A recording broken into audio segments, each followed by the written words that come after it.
সঞ্জয় প্রথম ফাংশন কত সালে আমি কলেজের পর থেকেই বোধহয় শো করছি। শো করছো?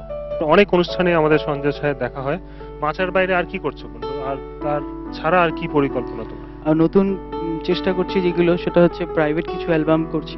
একটু আরো নয় কাছেতে গেলে পারি না সইতে তোমাকে না পেলে। এই তো আছি তোমারই কাছে, তোমারই হয়ে বুকেরই মাঝে দিয়েছি তোমাকে ভালোবেসে আমার এই মন। আমি এইমাত্র যে গানটা শোনালাম এটি আমার নিজস্ব এটা অ্যালবাম তোমাকে থেকে। জানিয়ে রাখি, এই গানটা কিন্তু খুব ভালো। থ্যাংক ইউ, খুব থ্যাংক ভালো ইউ। লেগেছে। তখন সেই সময়কার রাহুল দেববর্মন এবং আশা ভোসলের যেই ইয়েটা রয়েছে, ওই জিনিসটা মাথাটায় রেখে আমাদের এই গানটা তৈরি করা হয়েছে। অনুষ্ঠান করে যেরকম আনন্দ পাই, আমাকে যেভাবে মানুষে দেখে আনন্দ পায় বা তাদেরকে গান শুনিয়ে আমি যতটা আনন্দ পাই, আমার মনে হয় ওনারা যতটা আনন্দ পায় আমি তার থেকে অনেক বেশি আনন্দ পাই। এই কার মুহূর্তে গান সবথেকে ডিফিকাল্ট? লতা মঙ্গেশকরের গান। একটু মুখরাটা শুনতেই হবে।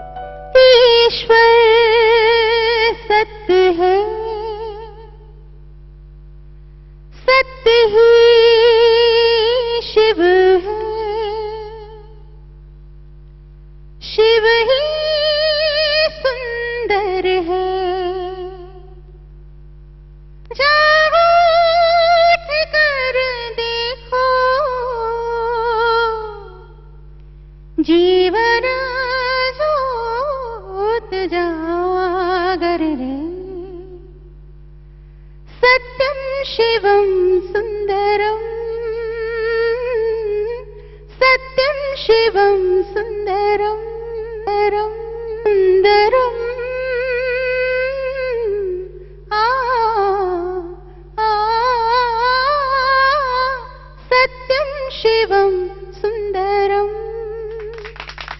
Thank you, thank you.